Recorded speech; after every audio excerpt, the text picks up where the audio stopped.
Good evening, good evening, good evening. आज आपकी bio की क्लास बोर्ड पे है, मतलब इस पे है ना। कई सारे बच्चे पिछली क्लास में लिख रहे थे हमें बोर्ड पे लेक्चर चाहिए। जो ये ऑन है ना। हाँ, हमें व्हाइट बोर्ड पे लेक्चर चाहिए, ब्लैक बोर्ड पे हमें इतना अच्छा नहीं लग रहा, तो हम व्हाइट बोर्ड ले आए, है ना। वैसे तो आपने केमिस्ट्री का लेक्चर भी इस पे देख ही लिया होगा, है ना। चलिए फिर आज हम चैप्टर नंबर 2 ह्यूमन रिप्रोडक्शन, है ना, यही चैप्टर चल रहा था। और इसमें हमारे कितने लेक्चर हो गए हैं यार? 3 लेक्चर हो गए, 2 लेक्चर हो गए। एक मिनट, सेकंड लेक्चर हमने क्या पढ़ाया है? अच्छा, अभी सेकंड लेक्चर हो गया है ना, तो थर्ड लेक्चर बचा है। Right, we are on third lecture. हाँ, तो थर्ड लेक्चर पे हम हैं और थर्ड लेक्चर को आज हम स्टार्ट करेंगे। लेक्चर नंबर 3 पे आज हम हैं। मैं सुमित शर्मा आप सबका स्वागत करता हूं आपके अपने चैनल या बैच जीत बैच में, जहां पर हम जेई नीट की फिजिक्स, केमिस्ट्री और नीट की बायोलॉजी को कवर कर रहे हैं। तो आज भी दिन तो वही है ना यार, रक्षाबंधन वाला ही दिन ही चल रहा है, परंतु अभी भी हमने राखी नहीं बांधी है। क्यों? क्योंकि अभी भी टाइम नहीं हुआ है ना। आपको पता ही है, 7 बजे 9 बजे से लेके कल सुबह 7 बजे तक बांध सकते हैं, है ना। देखेंगे उसमें, उसके बीच में बांध लेंगे हम। चलिए, ठीक है। ऐसा भी हो सकता है इन्हीं कपड़ों में बिना रखड़ी के आपको दिखूं एक और रिकॉर्डेड लेक्चर रिकॉर्ड करते हुए। एक और रिकॉर्डेड भी एक आधा मिल सकता है आपको, किसी और सब्जेक्ट का मिल जाएगा, जैसे फिजिक्स का मिल गया, केमिस्ट्री का मिल गया, है ना। मोस्ट प्रोबेबली फिजिक्स का ही मिलेगा। ठीक है, चलिए फिर हम स्टार्ट करते हैं आज के लेक्चर को पिछले लेक्चर की रिवीजन के साथ। पिछले लेक्चर में हमने जो है स्ट्रक्चर को पूरा खत्म कर लिया था। हमने पढ़ा था सेमिनिफेरस ट्यूब्यूल का स्ट्रक्चर। सेमिनिफेरस ट्यूब्यूल का स्ट्रक्चर कुछ ऐसा पढ़ा था ना, जिसमें ऐसे थे सेल्स आपके सेमिनिफेरस ट्यूब्यूल के। फिर ये था एक ऐसा सेल जिसको हमने क्या कहा था? लेडिक सेल कहा था। लेडिक सेल का काम क्या था? एबीपी एन सॉरी हाँ, एबीपी को रिलीज करना, यानी एंड्रोजन बाइंडिंग प्रोटीन को रिलीज करना। ये है आपके पास टेस्टोस्टेरोन को रिलीज करता है। और मैंने आपको बोला था, लिखवाया नहीं था, आप अभी लिख लो, स्पर्म मैचुरेशन फैक्टर्स को भी ये रिलीज करेगा। फिर यहाँ पे मैंने आपको बताया था 2 तरह के सेल्स होते हैं in your this seminiferous tubule. एक ही में बनाऊंगा मैं, ठीक है। 2 तरह के सेल्स होते हैं। एक होते हैं जो मतलब दोनों ने लाइन किया होता है ना इसको, पूरे सेमिनिफेरस ट्यूब्यूल को। तो एक होते हैं सर्टोली सेल्स, ये हो गए वो आपके सर्टोली सेल्स या नर्स सेल्स, या नर्स सेल्स। अच्छा, पिछले लेक्चर में ना शायद मैंने यहाँ पे इम्यूनोसप्रेसेंट सेल बोला है हर जगह। इम्यूनोसप्रेसेंट पता नहीं क्यों, पर ये इम्यूनो कॉम्पिटेंट है। Immuno competent, immuno competent. NCERT पढ़ के भी मुझे ये चीज खटकी नहीं। मैं लेक्चर जब देखा डालने के बाद तो मुझे मैं रखा, ठीक है यार, हो गया।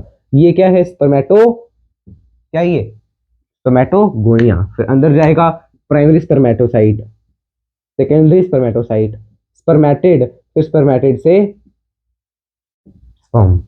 ठीक है, और स्पर्म जो है इम्बेड करेंगे सेटोरी सेल्स में खुद को, ताकि नरिशमेंट ले सकें। ये हमने पढ़ा था। फिर हमने पढ़ा था कि वास्ट डिफरेंस। अच्छा, अब यहाँ से सेटोरी सेल से कहाँ जाता था? Sertoli cell sorry seminiferous tubule से कहाँ जाता था? सेमिनिफेरस ट्यूब्यूल से रेटिटेस्टिस, रेटिटेस्टिस से vasa efferentia, epididymis, vas deferens, sperm ऐसे ऐसे जाएगा। ठीक है, और स्पर्म जो है एक बार में कितना? सीमन, सीमन के बारे में हमने पढ़ा था ना। फिर सीमन क्या होता है? Sperm plus plus seminal plasma. जो भी सेमाइनल प्लाज्मा है ना, सेमाइनल प्लाज्मा होता है जो भी आपके ग्लैंड्स ने रिलीज किया है, जिसमें से 60 to 70% सिक्रीशन होती थी सेमाइनल वेसिकल की, 20 to 25% होती थी प्रोस्टेट की, एंड 15%, 10 to 15% होती थी बल्बोरेथ्रल की। बल्बोरेथ्रल का फीचर आपको एनसीईआरटी में दिया हुआ है। उन्होंने लिखा है लुब्रिकेशन ऑफ पेनिस। लुब्रिकेशन मतलब पेनिस को शाइनी बनाता है और स्मूथ बनाता है। ठीक है, तो ये था सीमन के बारे में। फिर मैंने आपको बता दिया कि यहाँ से कहाँ कहाँ तक कैसे कैसे जाएगा। फिर सीमन जब है, कहाँ से जाएगा सीमन? यूरेथ्रा से होके बाहर, यूरिथ्रल मीएटस से होकर बाहर चला जाएगा। ठीक है, ये हमने पढ़ा था सीमन के बारे में। फिर मैंने आपको बताया था अगर एक क्वाइटस है तो उसमें 2.5 से 5 मिलीलीटर बनता है, और उस 2.5 से 5 मिलीलीटर में 200 से 300 मिलीलीटर, सॉरी 200 से 300 मिलियन स्पर्म होते हैं। ठीक है, 2.5 से 5 मिलीलीटर ml क्या है? ये सीमन इन वन क्वाइटस, और इतने से सीमन में इतने सारे स्पर्म होते हैं, देखो। ठीक है, अब इतने सारे स्पर्म में से किसी एक स्पर्म ने आपके मदर के एग को फ्यूज किया था, जिससे आप बने। तो देखो कितने सारे स्पर्म्स ने कंपटीशन किया आपको जन्म देने के लिए। ठीक है, तो यू शुड रिस्पेक्ट इट। ठीक है ना। तो ये हमने देखा था पिछले लेक्चर में। अब हम आज के लेक्चर को स्टार्ट करते हैं, इसकी फोटो से स्टार्ट करते हैं आज का लेक्चर। फोटो खींच लेता हूं ना इसकी, ताकि नोट्स में डाल सकें। आज का लेक्चर थोड़ा छोटा ही होगा, ठीक है। ये सेकंड लेक्चर है ना, क्योंकि आज के दिन में पहला हमने केमिस्ट्री का लिया था, अब ये सेकंड लेक्चर है तो इसको थोड़ा छोटा रखेंगे। मुझे यूट्यूब पे पता नहीं है एक ही दिन में जाएंगे कि अलग अलग दिन, है ना, तो आई डोंट नो, मेरे ख्याल से तो यूट्यूब पे अलग अलग दिन ही जाएंगे, मेरे को पता नहीं है जनाब आगे, है ना, कि कैसे होगा क्या होगा टाइमिंग के हिसाब से ना यूट्यूब पे। तो चलो अभी के लिए आप इतना देख लिया हमने। फिर अब हम, मैंने आपको क्या बताया था कि अब हम स्पर्मेटोजेनेसिस करेंगे। पहले हमारा प्लान क्या था कि पहले हम मेल स्ट्रक्चर पढ़ें फिर फीमेल स्ट्रक्चर, पर पिछले लेक्चर में जब मैंने आपको सारा कुछ बता दिया स्पर्मेटो, उसमें उसी में सेमिनिफेरस ट्यूब्यूल में ही, कि स्पर्मेटोगोनिया से बना स्पर्मेटोसाइट, प्राइमरी सेकेंडरी, है ना, तो वो बता ही दिया है, तो अब हम कर ही लेते हैं स्पर्मेटोजेनेसिस को स्टार्ट। ठीक है, तो हेडिंग डालना स्पर्मेटोजेनेसिस। स्पर्मेटोजेनेसिस क्या होता है? प्रोडक्शन ऑफ स्पर्म, या स्पर्म को आप क्या लिख सकते हो, मेल गेमीट, फ्रॉम स्पर्मेटो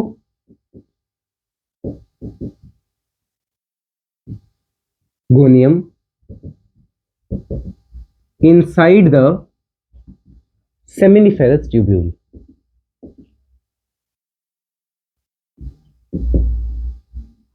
इसके अंदर होगा ये सेमिनिफेरस ट्यूब्यूल के अंदर। फिर इसका स्ट्रक्चर भी देखना है भी आपको आज के लेक्चर में, ठीक है, तो देखेंगे अगर हो पाया आज के लेक्चर में तो ठीक है, नहीं तो अगले लेक्चर में देख लेंगे स्ट्रक्चर, क्योंकि आज के लेक्चर में मैंने आपको क्या कहा, लगभग 30 मिनट या 35 मिनट का रखेंगे, है ना, इसमें से 5 मिनट तो अभी हो ही गए, तो 30 मिनट ही बचे हैं आपके पास। स्पर्मेटोजेनेसिस बहुत आसान है, मैंने आपको क्या कहा था, सबसे पहले तो ये है आपके पास क्या, स्पर्मेटोगोनिया। क्या है ये? स्पर्मेटोगोनियम। अब ये किसका सेल है? सेमिनिफेरस ट्यूबल के जो बाहर वाली साइड लाइनिंग होती थी ना, उसको बोलते हैं स्पर्मेटोगोनियम। अब ये स्पर्मेटोगोनियम कैसा है? 2n है, यानी डिप्लॉइड है। ये क्या करेगा? माइटोसिस करेगा। क्या करेगा? माइटोसिस करेगा, ताकि खुद के नंबर को मेंटेन कर सके। ठीक है, ये क्या बना? 2n, क्योंकि माइटोसिस हो रही है तो क्या बनता है? 2n बनता है ना, और ये बार बार माइटोसिस चलती रहेगी ऐसे।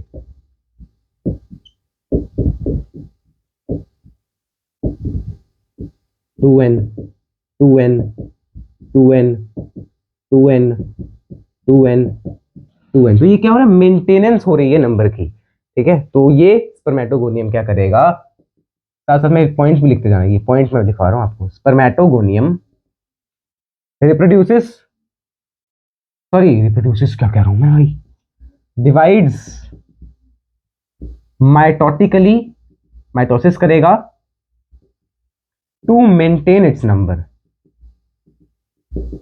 अपना नंबर मेंटेन करके रखेगा। ठीक है, क्या करेगा? अपने नंबर को मेंटेन करेगा। यहां तक सबको समझ आया क्या? यहां तक सबको समझ आया क्या? सबकी सिट्टी बिट्टी अभी गुल तो नहीं होगी ना, है ना भाई, ये सिट्टी बिट्टी गुल तो नहीं होना। फिर इनमें क्या होगा? डिफरेंशिएशन हो जाएगी। क्या हो जाएगी? डिफरेंशिएशन, जो ये बने ना, इनमें डिफरेंशिएशन हो जाएगी। इनमें maintain its number and then differentiate, ये जो बने हैं ये डिफरेंशिएट करेंगे, और इनमें से जो एक, जो हमने ले लिया लेट्स से ये, इसको हमने डिफरेंशिएट करने के बाद, differentiate to form primary spermatocyte, primary spermatocyte बन गया ये। क्या? Primary spermatocyte. स्पर्मेटोगोनिया से ये डिफरेंशिएशन, ये मान लिया हमने डिफरेंशिएट कर गया, इसने आगे डिवीजन नहीं की, ये डिफरेंशिएट कर गया, है ना, इसकी आगे की डिवीजन को मैं मिटा देता हूं। डिफरेंशिएट करके आगे डिवीजन नहीं की। ठीक है, तो ये क्या बन गया? Primary spermatocyte. ठीक है, अब प्राइमरी स्पर्मेटोसाइट में क्या हो गया? ये आपका फर्स्ट स्टेप ये आ गया, जो मैंने यहाँ पे समझाया ना, ये मैंने यहाँ पे लिख दिया। अब प्राइमरी स्पर्मेटोसाइट में मेयोसिस नंबर 1 हुई, और मेयोसिस 1 से कितने सेल बनते थे? मेयोसिस 1 से कितने सेल बनेंगे? 2 सेल बनेंगे ना, मेयोसिस 1, राइट। ये क्या हुई? मेयोसिस 1। तो यहां पे लिख रहा हूं second, primary spermatocyte undergoes first phase या meiosis 1 to give rise to, इससे क्या बनेगा? Secondary spermatocyte. और अब जो है आपकी प्लॉइडी लेवल देखना ध्यान से, एन और एन हो जाएगी, क्योंकि आपने क्लास 11th में पढ़ा है अबाउट मियोसिस कि फर्स्ट मियोसिस में प्रोडी नंबर चेंज हो जाता है, फिर सेकंड मियोसिस जो होगी उसमें प्रोडी नंबर सेम ही रहेगा, है ना। अब इसकी सेकंड मियोसिस होगी, ये क्या है बने, सेकेंडरी स्पर्मेटोसाइट। कब हो रहा है, this all happens at all this happens at puberty, puberty पे होगा ये, है ना। तो ये क्या बन गया, secondary spermatocyte. The secondary spermatocyte undergoes meiosis 2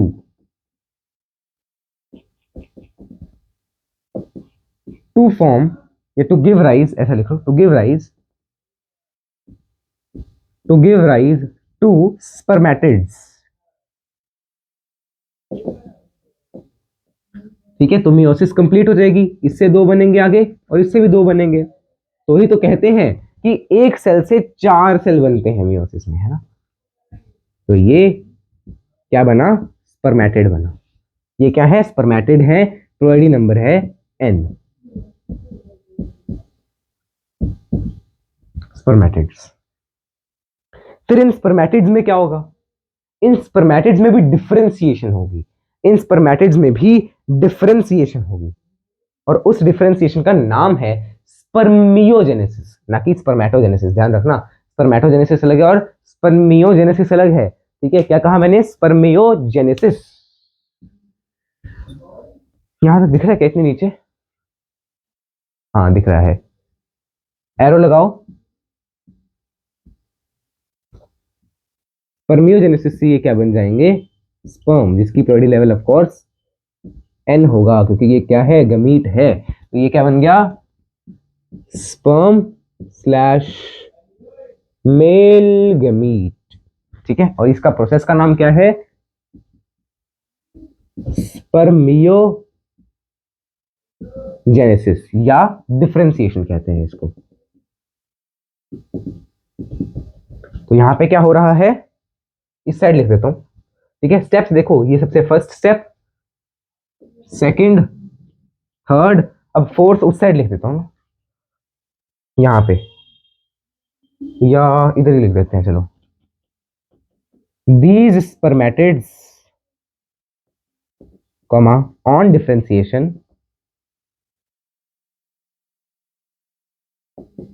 produces sperms। तो आप देखो, एक प्राइमरी स्पर्मेटोसाइट से 4 स्पर्म बनते हैं, ठीक है। एक प्राइमरी स्पर्मेटोसाइट से 4 स्पर्म बनते हैं, इसको नोट कर लिए सबने, जल्द से जल्द इसको नोट कर लो। और अगर मैं बात करूं एक सेकेंडरी स्पर्मेटोसाइट से कितने स्पर्म बन रहे हैं, एक सेकेंडरी से 2, एक स्पर्मेटिड से 1, ठीक है। तो ये स्पर्मियोजेनेसिस के बारे में मैं आपको थोड़ा सा और डिटेल में बताऊंगा आगे, डेफिनेशन लिखवा दूंगा ना मतलब इसकी, ठीक है। तो इसको नोट करो, ये था क्या, स्पर्मेटोजेनेसिस का पूरा प्रोसेस।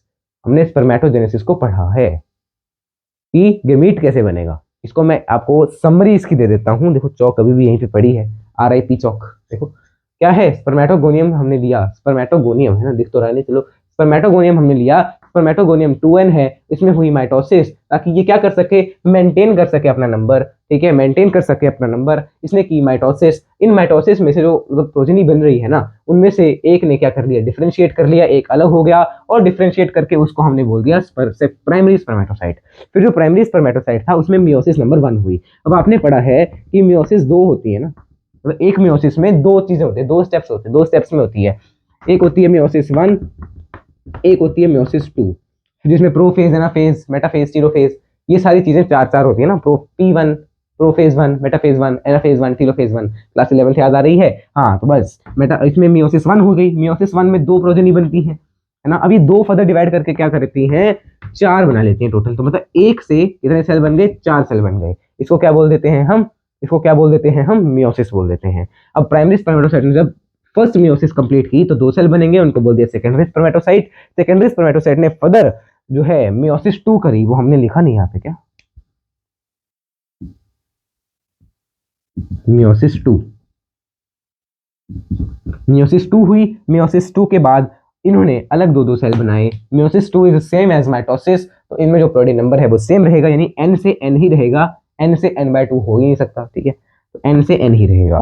फिर ये डिफरेंशिएट करेंगे या स्पर्मेटो नहीं स्पर्मियोजेनेसिस करेंगे ताकि स्पर्म बन जाए, स्पर्मेटिड से स्पर्म बन जाए, ठीक है। बस यही था आपके पास पूरा का पूरा प्रोसेस। इसको हमने पॉइंट्स में लिख के भी देख लिया है और इसको हमने एक फ्लो चार्ट के फॉर्म में भी देखा। अब मैं इसको आपको एनसीईआरटी से रीड करवा देता हूँ, ठीक है, इसको हम एनसीईआरटी से रीड कर लेते हैं। मेरे पास एनसीईआरटी यहाँ पे है, आप भी अपनी एनसीईआरटी को खोल लीजिए। पेज नंबर है आपके पास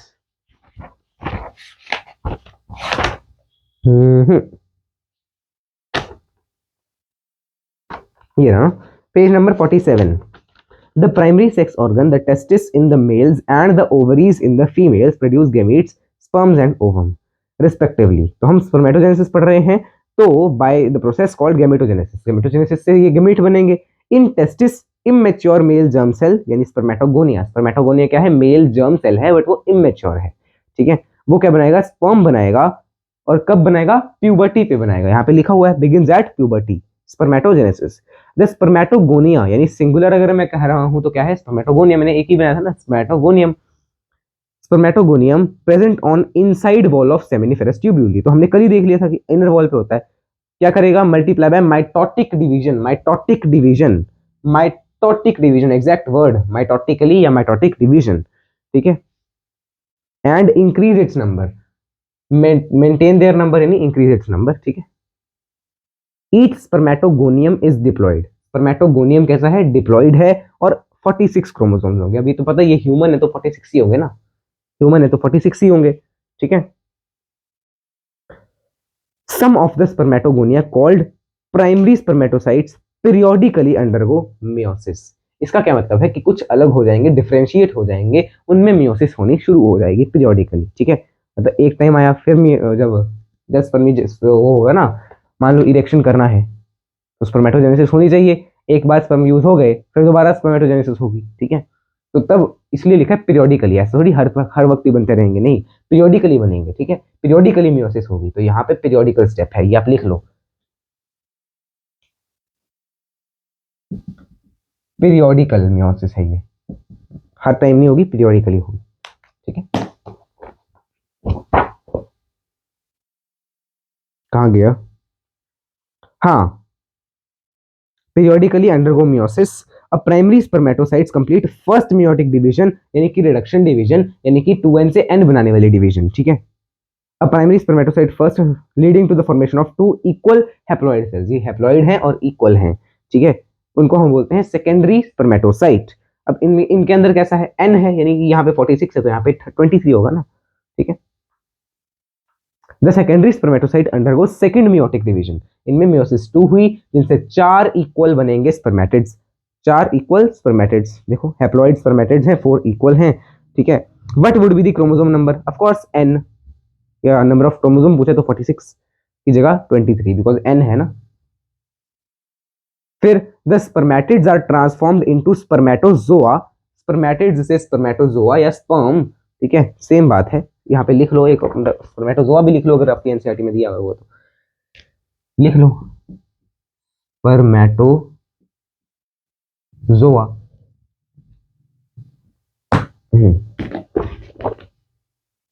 स्पर्मेटोजोआ यानी sperms by the process called spermiogenesis, इसको हम डिफरेंशिएशन भी बोल देते हैं, ठीक है, spermiogenesis. After spermiogenesis sperms had become embedded in Sertoli cells, अभी सारा काम कहाँ पे हो रहा है, सेमिनिफेरस ट्यूब्यूल के अंदर हो रहा है, तो फिर ये स्पर्म बन गए, तो बनेंगे तो सेमिनिफेरस ट्यूब्यूल के अंदर और क्या था, सर्टोली सेल्स थे। अब बाहर से अंदर जब आ रहे थे तो सर्टोली सेल्स अंदर की तरफ ही तो थे, और उसके अंदर एम्बेड हो जाएंगे, किसके लिए, न्यूट्रिशन के लिए। And finally release from the seminiferous tubules by the process of spermiation, एक और वर्ड आया स्पर्मिएशन, कि सेमिनिफेरस ट्यूब्यूल्स उनको रिलीज कर देगा, ठीक है। अब बोले सेमिनिफेरस ट्यूब्यूल कैसे रिलीज करेगा, वो मैं आपको बताता हूँ, पर पहले हम स्पर्मिएशन और स्पर्मियोजेनेसिस की डेफिनेशन लिखते हैं, ठीक है। पहले आप इसको नोट करो, जल्दी नोट कर लो इसको, एनसीईआरटी देखो साथ साथ में मैं रीड करवा रहा हूँ, ठीक है। अब हम इसके बाद क्या पढ़ेंगे, स्पर्मियोजेनेसिस एंड स्पर्मिएशन। कितना टाइम हुआ, अच्छा 10-15 मिनट और करेंगे बस, फिर छुट्टी कर देंगे। 10-15 मिनट और करेंगे फिर छुट्टी करेंगे। स्पर्मियोजेनेसिस के बारे में हमें लिखना है, स्पर्मियोजेनेसिस के बारे में हमें लिखना है।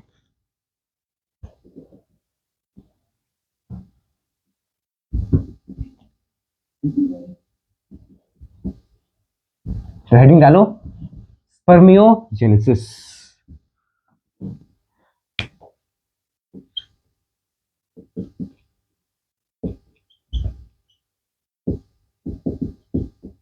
ऐसे याद रखो, स्पर्मेटोजेनेसिस मतलब फॉर्मेशन है, स्पर्मियोजेनेसिस का भी मतलब फॉर्मेशन से ही है।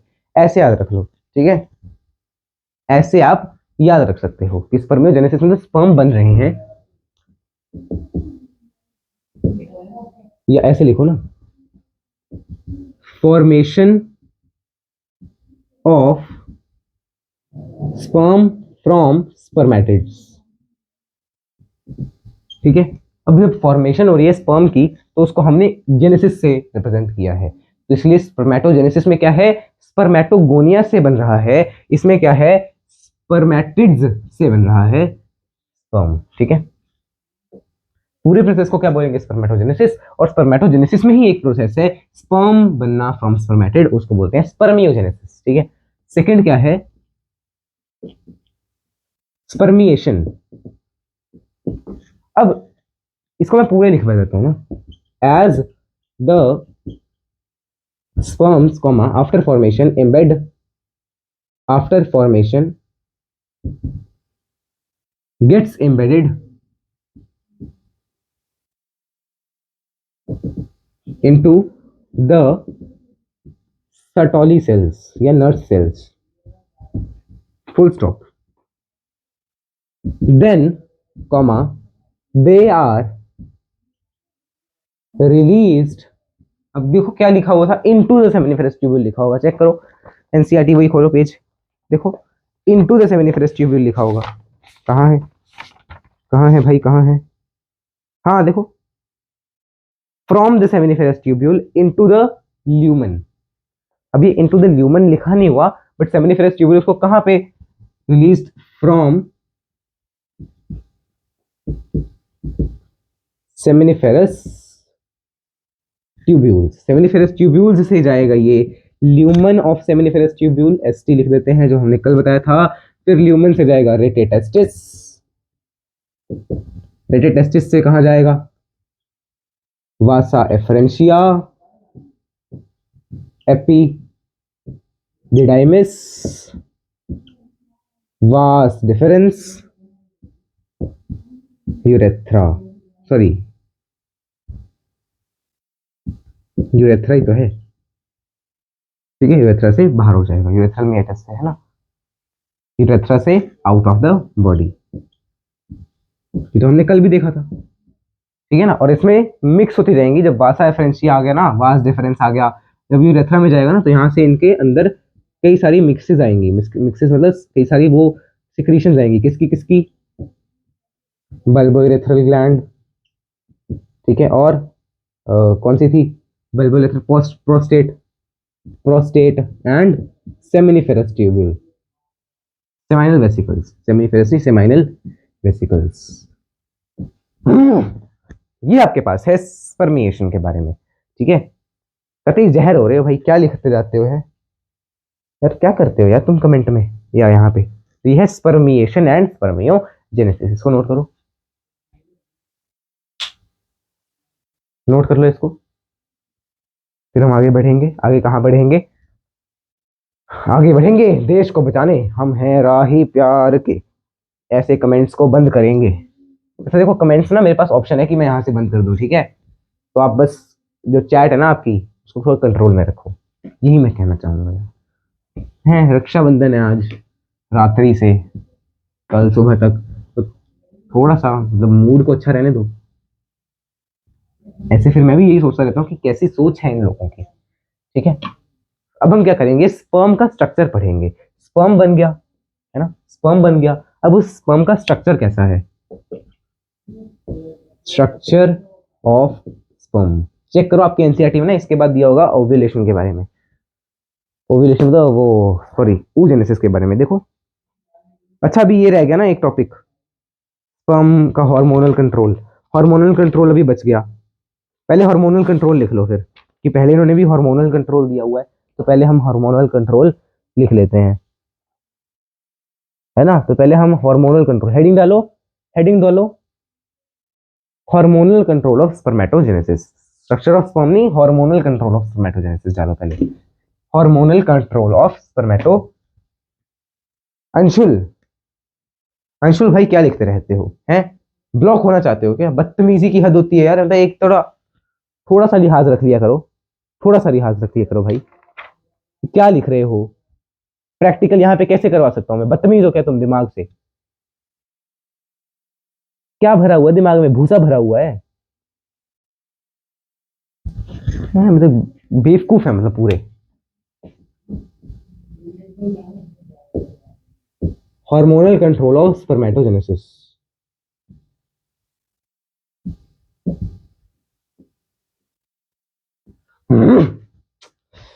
तो बंद करो इनको।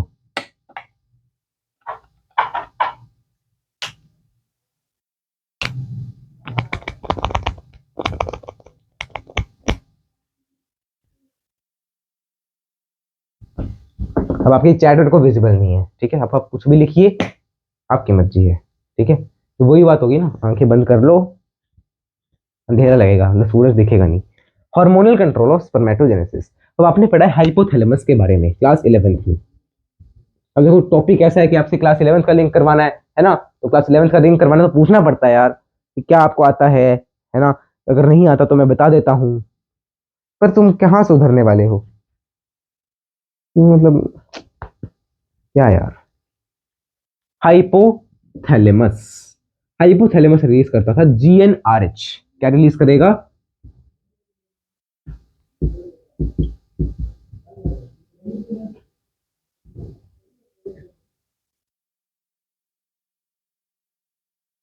जीएनआरएच, गोनाडोट्रोपिन रिलीजिंग हार्मोन, जो कि गोनाडोट्रोपिन रिलीज करवाते हैं। किससे रिलीज करवाएंगे? Act on pituitary,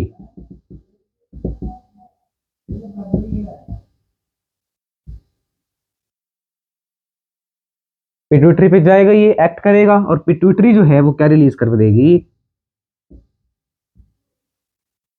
gonadotropin. Gonadotropin कौन से थे? एलएचएस, एफएसएच, है ना, LH and FSH, luteinizing hormone and follicle stimulating hormone, luteinizing hormone and follicle stimulating hormone।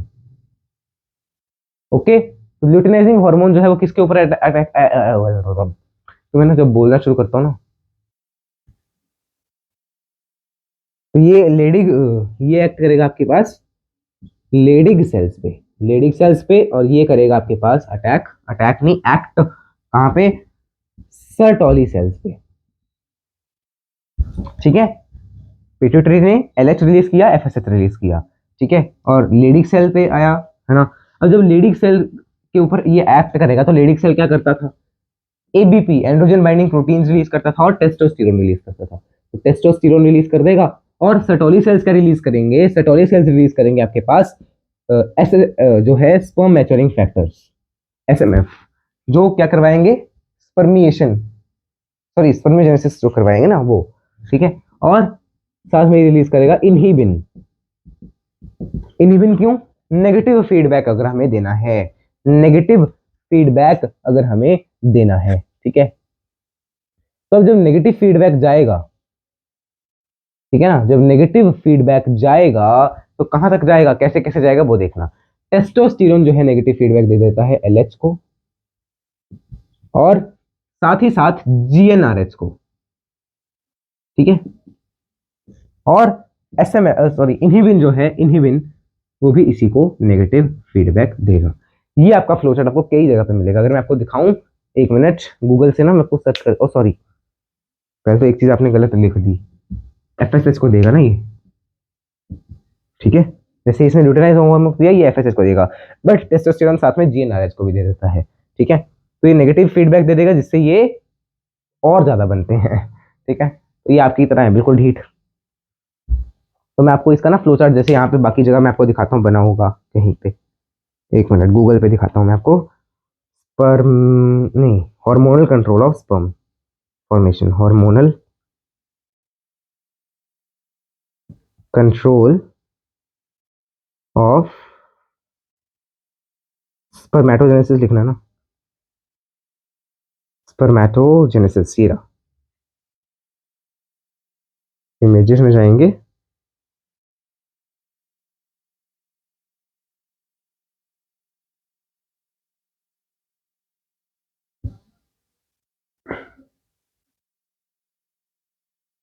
हाँ, ये देखिए ध्यान से, दिख रहा है क्या? Is it visible? देखो आपको दिख रहा होगा, है ना? तो LH पे एक्ट करेगा एंटीरियर पिट्यूटरी में, जो LH पे एक्ट करेगा, लेडिक सेल पे एक्ट करेगा जो LH, ठीक है। फिर सिंथेसिस और secretion of androgen which stimulates the process of spermatogenesis. Spermatogenesis कैसे स्टिमुलेट होगा? टेस्टोस्टेरोन ये रिलीज कर देता है ना उससे। फिर FSH पे एक्ट करेगा, FSH जो सर्टोली सेल्स पे एक्ट करेगा, स्पर्मियोजेनेसिस इससे तेज हो जाएगी, ठीक है। और जिसकी मैं बात कर रहा हूं वो बना है ये देखो, ये दिख रहा है आपको? ये फ्लो चार्ट देखो, क्या है? हाइपोथैलेमस ने दिया एंटीरियर पिट्यूटरी को, एंटीरियर पिट्यूटरी ने दिया किसको? लेडिक सेल्स को, और सर्टोली सेल्स को LH और FSH रिलीज करने के बाद फिर टेस्टोस्टेरोन आ गया, राइट? टेस्टोस्टेरोन, फिर टेस्टोस्टेरोन ने क्या किया?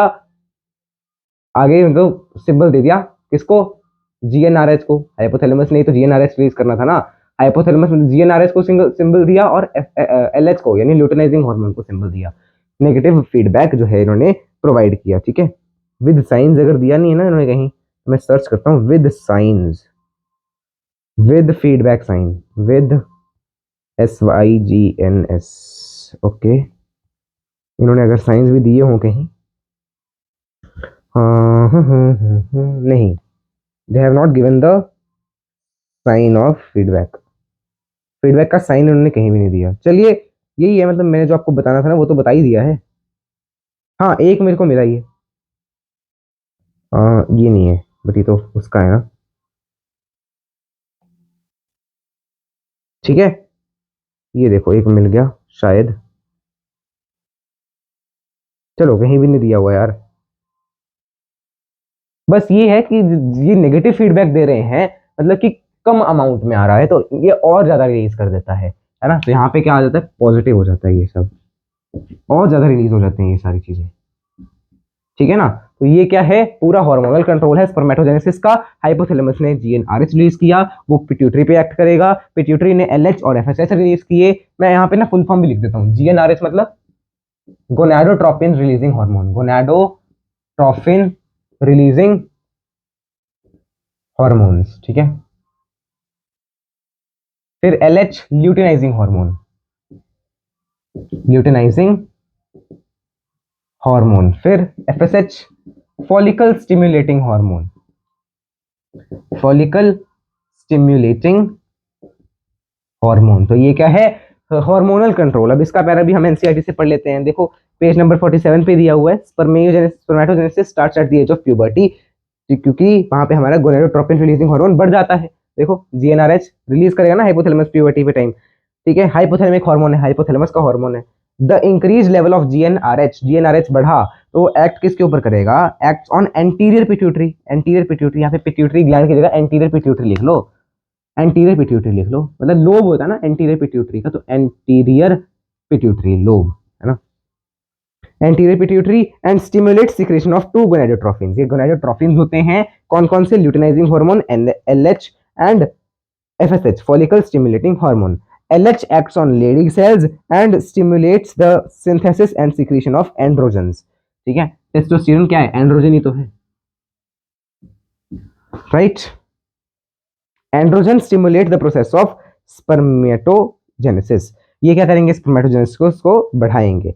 FSH acts on Sertoli cells, FSH Sertoli cells पे एक्ट करेगा एंड स्टिमुलेट, क्या स्टिमुलेट करेगा? कहाँ है? Secretion of some factors, factors कौन से?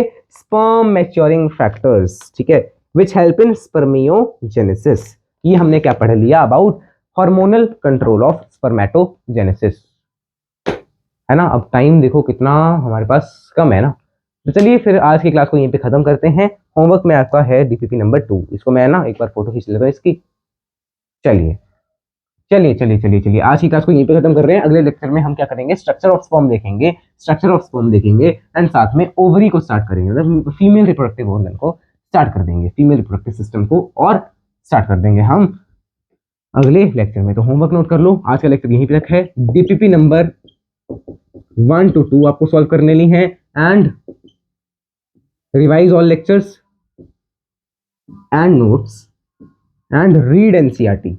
पूरी एनसीईआरटी पढ़ लेना है ना, पूरी एनसीईआरटी पढ़ लेना। एक बार मैं आपको बताता हूँ एनसीईआरटी पढ़ने का तरीका। 3 बार आपको एनसीईआरटी पढ़नी होती है, ठीक है, मतलब मिनिमम 3 बार। एक बार आप अभी पढ़ लो, जब मैं आपको चैप्टर पढ़ा रहा हूँ ना, पूरी एनसीईआरटी पढ़ लेना आज, ठीक है, पूरी एनसीईआरटी, ठीक है। अब पूरी एनसीईआरटी पढ़ने का क्या मतलब है, पूरी एनसीईआरटी पढ़ने का क्या मतलब है, जब मैं आपको पढ़ाऊंगा क्लास में, मैं भी रीड करूंगा ना, तो आपकी सेकंड टाइम हो जाएगी। क्लास में जब मैंने रीड करी तो भी आपके सामने एनसीईआरटी खुली होनी चाहिए, आपको पेज नंबर पता होना चाहिए कौन सा चल रहा है, कहाँ पे पैरा लिखा हुआ है वो वाला, ठीक है। तो आप सेकंड टाइम तब पढ़ लोगे मेरे साथ साथ, तब आप कनेक्ट कर पाओगे, अच्छा ये लिखा हुआ था मुझे तब, जब मैंने पहली बार पढ़ी थी खुद से तब मुझे समझ नहीं आया, अब मैं कनेक्ट कर पा रहा हूँ सब कुछ अंडरस्टैंड करने के बाद, तो हाँ मुझे अब समझ आ रहा है। और थर्ड टाइम आप एनसीईआरटी पढ़ेंगे जब आप कोई टेस्ट दे रहे हैं या क्वेश्चन अटेम्प्ट कर रहे हैं, ठीक है। थर्ड टाइम एनसीईआरटी आपने पढ़ ली, फिर उसके बाद आप फ्रीक्वेंटली वीकली या मंथली उस चैप्टर की एनसीईआरटी को पढ़ते जाइएगा। एक वीक हो गया, फिर एक मंथ हो गया, फिर 3 मंथ के बाद पढ़ना, ऐसे आपको पढ़ना है, ठीक है। चलिए फिर मिलते हैं अगले लेक्चर में। आज के लेक्चर को यहीं पे समाप्त करते हैं, मिलते हैं अगले लेक्चर में, तब तक के लिए जय श्री कृष्ण। सॉन्ग सॉन्ग कौन सा सुनाए, भैया मेरे राखी के बंधन को निभाना, ठीक है। चलिए अरे यार अभी तो गाया था पिछले लेक्चर में, फिजिक्स वाले में, है ना।